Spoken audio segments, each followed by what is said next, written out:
Okay. કાલે આપણે આપેલા વિદ્યુતભાર વડે આપેલા બિંદુએ વિદ્યુત ક્ષેત્ર શોધવાનું સૂત્ર જોઈ ગયા હતા. આપણે વાત કરી હતી કેપિટલ ક્યુ વિદ્યુતભાર છે, એનાથી આર અંતરે Q0 પરીક્ષણ વિદ્યુતભાર રહેલો છે. તો એ આપેલા બિંદુએ કે જ્યાં Q0 પરીક્ષણ વિદ્યુતભાર રાખ્યો છે, એ બિંદુએ વિદ્યુત ક્ષેત્ર શોધવા માટે સૂત્ર બતાવ્યું હતું મેં તમને કે E સદિશ બરાબર F/Q0. Q0 એટલે પરીક્ષણ વિદ્યુતભાર જેના ઉપર બળ લાગે છે. મેં તમને કીધું હતું કે આપેલા બિંદુએ વિદ્યુત ક્ષેત્ર શોધવું હોય તો પરીક્ષણ વિદ્યુતભાર પર લાગતા બળને આપણે શું કહે છે, આપેલા બિંદુએ આપેલા વિદ્યુતભારનું શું કહેવામાં આવશે, વિદ્યુત ક્ષેત્ર. કાલે ખાલી એક જ વિદ્યુતભારની વાત કરી હતી, પણ એવું કહે છે કોઈ એક બિંદુ છે ત્યાં પહેલાં એક વિદ્યુતભાર હોય, પછી બીજો વિદ્યુતભાર મૂકો, પછી ત્રીજો મૂકો, તો જેમ જેમ વિદ્યુતભાર વધશે એમ એ જગ્યાએ એ બિંદુએ વિદ્યુત ક્ષેત્ર કેવું થાય, વધવા માંડે. તો આપણી નવી થિયરી છે એન વિદ્યુતભારોના તંત્રથી ઉદ્ભવતું વિદ્યુત ક્ષેત્ર. હું જરીક ડાયાગ્રામ દોરું અને ધ્યાનથી જોજો. ડાયાગ્રામ 3 ડાયમેન્શન દોરશું આપણે, એટલે એને ગમે તેને એક્સ આપી શકાય, ગમે તેને વાય આપી શકાય. ઓકે. ઝેડ. હું એમ કહું છું આ એક વિદ્યુતભાર છે Q1, એક આ બીજો વિદ્યુતભાર છે Q2, અને આ એક Qnમાં વિદ્યુતભાર. Qn એટલે જો 15 હોય વિદ્યુતભાર તો Q15 હશે, જો 17 હશે તો Q17 હશે. હવે આ બધા જ વડે મારે એક બિંદુએ વિદ્યુત ક્ષેત્ર શોધવું છે, એ બિંદુ આ રહ્યું. પછી ઓકે, હવે દરેકના સ્થાન સદિશ મારે બતાવવા પડે તો કહી શકાય આ Q1નો સ્થાન સદિશ R1 છે, Q2નો સ્થાન સદિશ R2 છે, આ Qnનો સ્થાન સદિશ Rn છે, અને P બિંદુ છે જ્યાં મારે વિદ્યુત ક્ષેત્ર શોધવું છે એનો સ્થાન સદિશ R છે. એ મારે પરીક્ષણ વિદ્યુતભાર Q0 મૂકવો પડે. આ પ્લસ છે ને આ પણ કેવો છે, પ્લસ જ છે. તો જે દિશામાં બળ લાગે એ દિશામાં વિદ્યુત ક્ષેત્ર, આના વડે વિદ્યુત ક્ષેત્ર અપાકર્ષણ થાય એટલે આ બાજુ હશે E1, 2 વડે આ બાજુ E2, અને n વડે આ બાજુ એને શું કહેવાશે, En કહેવાશે. ટૂંકમાં કુલ વિદ્યુત ક્ષેત્ર શોધવું હોય તો E1 વત્તા E2 વત્તા En કરો એટલે મને 110% આપેલા P બિંદુએ કુલ વિદ્યુત ક્ષેત્ર મળી જાય. જોજો હવે આપણે એક એક કરીને સૂત્ર બનાવીએ. પહેલાં સૂત્ર બનાવીશું E1 માટે. તો E1 બરાબર શું લખાય, તો કાલે જેમ કીધું F/Q0, તો F1/Q0. હવે જોજો શાંતિથી. F1 આપણે સૂત્ર કેવી રીતે લખતા હતા, તો કે બે વિદ્યુતભાર, એક Q1 Q0, એનું માનાંકનો ક્યુબ આવતો હતો. બોલો એનો R1 છે, અને શું છે, R છે, તો R માઇનસ R1 માનાંકનો ક્યુબ, અને આ એનું સદિશ. આ ખાલી આપણે F1ની વેલ્યુ મૂકી, છેદમાં Q0 છે આપણે મૂકી દઈએ છીએ. Q0 સોરી આ Q1 લખાય. Q0 કેન્સલ થઈ જશે, તો સૂત્ર બનશે કે Q1 R માઇનસ R1નો ક્યુબ, અને R માઇનસ શું થશે, R1 થશે. આ શું આવ્યું, E1. અને આપણે એક નંબર આપી દઈએ. બસ એ જ રીતે E2 લખાશે, એ જ રીતે E1 લખાશે, En લખાશે. તો E2 બરાબર ડાયરેક્ટ આમ લખીએ તો કે Q2 R minus R2 cube, અને R માઇનસ શું થશે, R2 થશે. એ જ રીતે En કે Qn R minus Rn cube, અને R માઇનસ Rn થશે. ઓકે. અને આપી દઈએ આપણે 3 નંબર, અને આપી દઈશું આપણે 2 નંબર. હવે આ 3નો સરવાળો કરશું તો આપણને P બિંદુએ કુલ વિદ્યુત ક્ષેત્ર મળી જશે. સિમ્પલ વસ્તુ છે, બહુ માથાકૂટ જેવું કંઈ છે નહીં. તો આપણે લખી શકીએ છીએ E P બિંદુએ વિદ્યુત ક્ષેત્ર, તો E1 પ્લસ E2 પ્લસ આપણે ક્યાં સુધી છે, તો આપણે છે Qn સુધી, એટલે અપ ટુ લખવા પડે જેટલા હોય એટલા. સપોઝ કે 15 વિદ્યુત ભાર તો 15 પદ બને. ચલો, કે Q1 R માઇનસ R1નો ક્યુબ, R માઇનસ R1, કે Q T R minus R two છેદમાં આર માઇનસ આર ટુનો ક્યુબ ડોટ ડોટ ડોટ કે Q N R minus R N છેદમાં આર માઇનસ આર એનનો ક્યુબ થશે. બોલો કોમન શું નીકળશે? તો કે કોમન નીકળશે. રહેશે શું? તો Q1 R minus R one છેદમાં આર માઇનસ આર વનનો ક્યુબ વત્તા Q2 R minus R two છેદમાં આર માઇનસ આર ટુનો cube up to Qn R minus R N છેદમાં આર માઇનસ આર એનનો ક્યુબ થશે. પછી હવે અને હું જનરલ સ્વરૂપમાં લખવું હોય તો હું લખી શકીશ. કઈ રીતે લખીશ તો જોજો કે કોમન છે. આ બધા સરવાળા છે તો સિગ્મા. હવે આમાંથી ગમે તે એક પદ લો, એમાં આંકડો હોય ને એની જગ્યાએ આઈ લખવાનું. જોજો Q I R minus R I R minus R I એની 3 ઘાત થઈ ગયું. 1 મૂકશો તો પહેલું પદ, 2 મૂકશો તો બીજું પદ, અને 15 હોય તો 15 મૂકો તો છેલ્લું પદ, n હોય તો nમું પદ. એટલે ઇનિશિયલ 1 થી સ્ટાર્ટ થાય, ક્યાં સુધી જવાનું? n સુધી. જોજો અહીં 1 મૂકશો ને તો પહેલું પદ આવશે. જો Q1 R minus R one R cube plus Q2 R minus R ટુનો ક્યુબ. હવે એનમું મૂકો તો Qn આર માઇનસ આર વનનો ક્યુબ થશે. Sorry R minus R N અને આર માઇનસ આર એનનો શું થશે? ક્યુબ થશે. તો આ રીતે તમે વિદ્યુત ક્ષેત્ર શોધી અને કુલ વિદ્યુત ક્ષેત્ર પી બિંદુએ પણ કહી શકાય છે. તો આપણા માટે આ મહત્વનું સમીકરણ બની શકે. ટૂંકમાં સિમ્પલ છે, ભૂલ ના પડવી જોઈએ. આપણે કેવી રીતે લખીએ છીએ એ જોવાનું ખાસ ધ્યાનથી. ઓકે, આ કયો વિદ્યુતભાર છે? તો જેનું વિદ્યુત ક્ષેત્ર શોધો છો એ વિદ્યુતભાર છે. ઓકે, આના પછી એક થિયરી આપણે એવી છે કે જે તમારે એનસીઆરટીમાં નથી આપી, પણ હવે મારો વિચાર એવો છે કે થિયરી આપણે સમજીએ તો સારું રહેશે. તો આપણે એ થિયરી પણ સમજાવી દઈએ છીએ. બરાબર? ઓકે, ફરીથી એકવાર સમજો. E બરાબર એફ અપોન Q0 તમે લખો છો ને, જ્યાં Q0 એ પરીક્ષણ વિદ્યુતભાર છે. એટલે એને શું કહેવાય? જેના પર બળ લાગે છે. બરાબર ને? આ જેનું વિદ્યુત ક્ષેત્ર શોધો છે એ બળ લગાડે કોના પર? તો Q0 પર. તો જેના પર બળ લાગે તે વિદ્યુતભાર. Okay, ready. હવે આપણે બીજી થિયરી જોઈશું. બિંદુવત વિદ્યુતભારથી ઉદ્ભવતું વિદ્યુત ક્ષેત્ર મેળવો. અહીં આપણે યામાક્સ પદ્ધતિ બતાવી છે. અહીં હું કેપિટલ ક્યુ વિદ્યુતભાર ઉગમ બિંદુ પર મૂકું છું, જેનું મારે વિદ્યુત ક્ષેત્ર શોધવું છે. આનાથી આર અંતરે અથવા આર જેટલો સ્થાનાંતરિત ધરાવતો બિંદુ પી છે, ત્યાં મારે વિદ્યુત ક્ષેત્ર શોધવું છે. તો ત્યાં મારે Q0 પરીક્ષણ વિદ્યુતભાર મૂકવો પડે. આ છે આર સ્થાનાંતરિત. હવે સમજવાની એક ધ્યાનથી, આ કેપિટલ ક્યુ Q0 પર બળ લગાડે તો કઈ દિશામાં બળ લાગશે? આ દિશામાં. અપાકર્ષણ એટલે આમ દૂર ફેંકાશે. જે દિશામાં બળ લાગે ને એ દિશામાં શું લાગે? વિદ્યુત ક્ષેત્ર. એટલે એફ અને ઈની દિશા કેવી રહેશે? સેમ રહેશે. આપણને ખબર છે. હવે મારે આના વડે આના પર લાગતું બળ શોધીને વિદ્યુત ક્ષેત્ર શોધવાનું છે.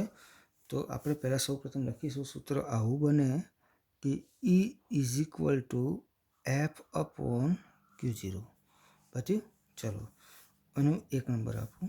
હું એફ બરાબર શોધી નાખું તો કે કેપિટલ ક્યુ Q0 આર સ્ક્વેર.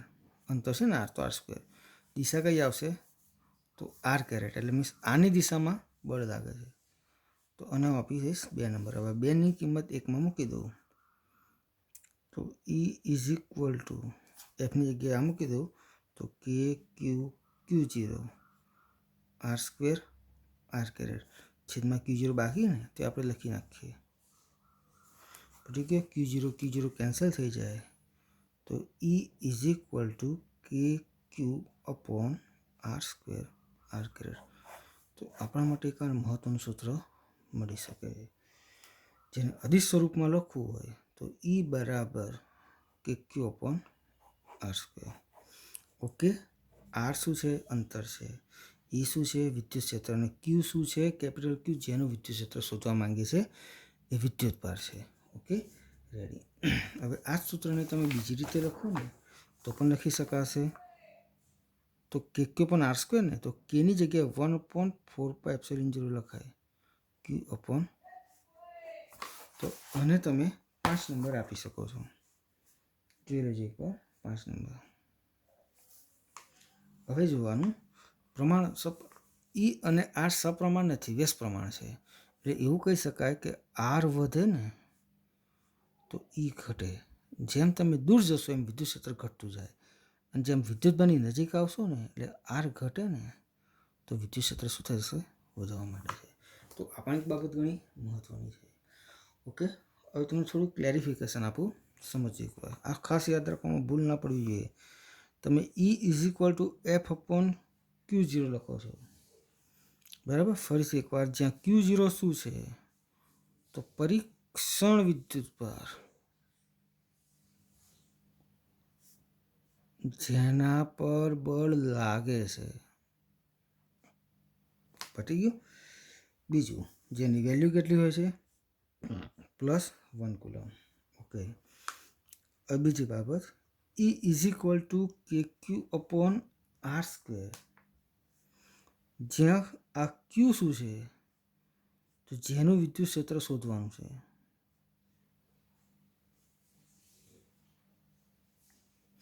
બીજું, જે Q0 પર બળ લગાડે છે અને એની વેલ્યુ જે હોય એ Q0 કરતાં કેવી હોય? વધારે હોય. તો આ વસ્તુ આપણે ખાસ ધ્યાનમાં રાખવાનું, આમાં ભૂલ ન પડવી જોઈએ.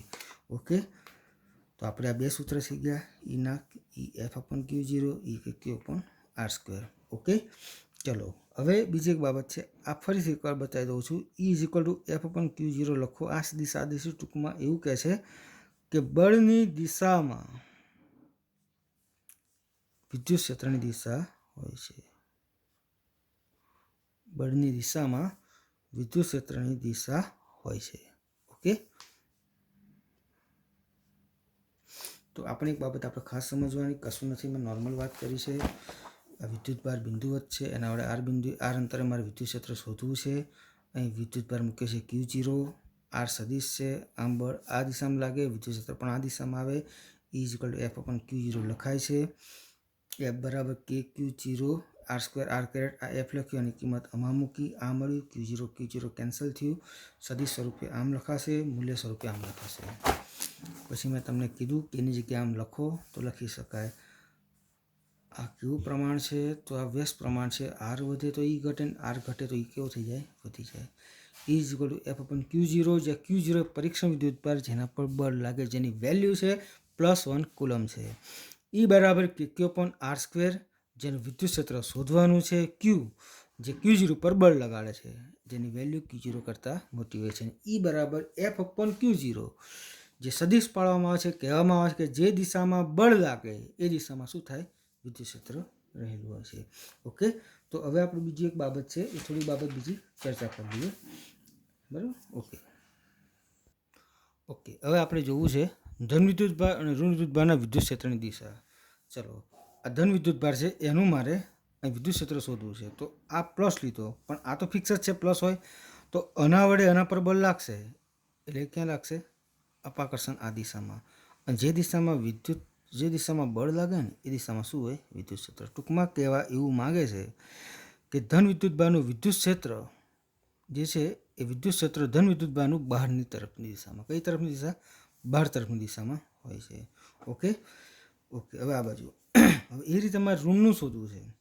તમે ઋણ વિદ્યુતભાર લીધો છે, એનું મારે આ જગ્યાએ વિદ્યુત ક્ષેત્ર શોધવું છે.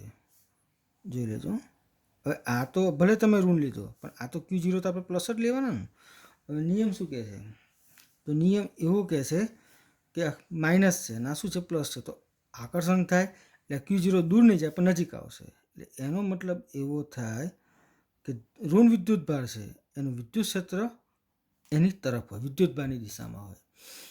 કે પ્લસનું વિદ્યુત ક્ષેત્ર બહાર તરફ અને ઋણ વિદ્યુત ક્ષેત્ર અંદર તરફ હોય છે. અને વ્યવસ્થિત આકૃતિમાં બતાવું ને તો આ રીતે બતાવી શકાય. જોજો કે કેમ થાય છે.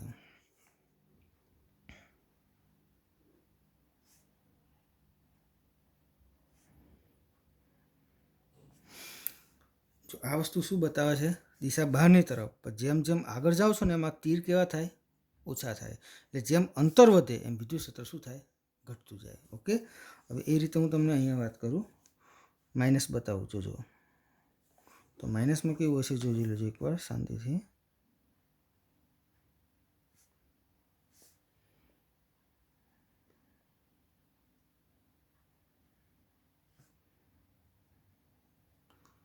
ઓકે, તો એવું કહે છે આમાં વિદ્યુત ક્ષેત્ર એની તરફ હોય, પણ જેમ નજીક આવશો ને એમ તીર વધતા જશે, તીરની લંબાઈ વધતી જાય.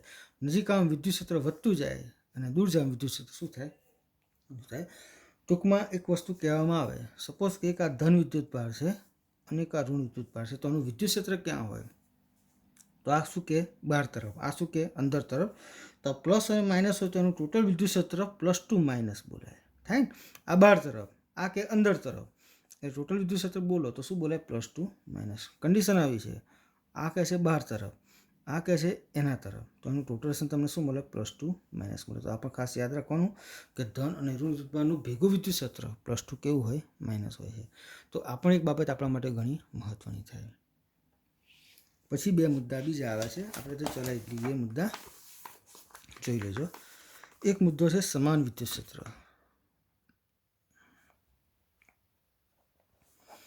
એવું કહે છે કે જે વિદ્યુત ક્ષેત્રમાં વિદ્યુત ક્ષેત્ર રેખાઓ પરસ્પર સમાંતર હોય, જે વિદ્યુત ક્ષેત્રમાં વિદ્યુત ક્ષેત્ર રેખાઓ પરસ્પર સમાન હોય તો એ વિદ્યુત ક્ષેત્રના કોઈપણ બિંદુએ વિદ્યુત ક્ષેત્ર કેવું હોય? સમાન હોય. પરસ્પર સમાંતર એટલે આવું થાય, ધારો કે આ પ્લસ વિદ્યુત ભાર છે બધા, આ શું છે? માઇનસ છે.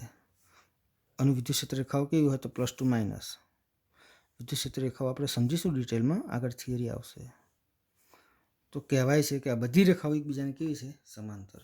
તો 110% આ જે વિદ્યુત ક્ષેત્ર છે ને એને સમાન વિદ્યુત ક્ષેત્ર કહી શકાય. ટૂંકમાં કહેવા માગે છે આ રીતનું હોય તો બધી રેખાઓ કેવી થાય? સમાંતર થાય. તો 110% અને કોઈ પણ બિંદુએ તમે વિદ્યુત ક્ષેત્ર શોધો તો દરેક બિંદુએ વિદ્યુત ક્ષેત્રનું મૂલ્ય કેવું મળે? સમાન મળે. ટૂંકમાં એવું કહે છે વિદ્યુતભાર એકથી વધુ હોય તો સમાન વિદ્યુત ક્ષેત્ર હોઈ શકે, હોય જેવું ના હોય, હોઈ શકે. બરાબર? ઓકે, હવે વાત આવે છે અસમાન. અસમાનમાં કેવું હોય કે ધારો કે આ બધા વિદ્યુતભાર છે, આ પ્લસ, આ પ્લસ, આ પ્લસ, આ પ્લસ અને આ બધા માઇનસ છે, માઇનસ. ઓકે, જોજો હવે આની લાઈન આમ જશે, આની લાઈન આમ જશે, આની લાઈન આમ જશે, આની લાઈન આમ જશે.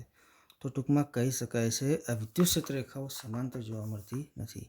ટૂંકમાં બે વિદ્યુતભાર હોય તો સમાન હોઈ શકે અને ન પણ હોઈ શકે, પણ નિયમ એક પાક્કો છે કે જો સિંગલ વિદ્યુતભાર હોય તો 110% વિદ્યુત ક્ષેત્ર સમાન ના મળે, પણ કેવું મળશે?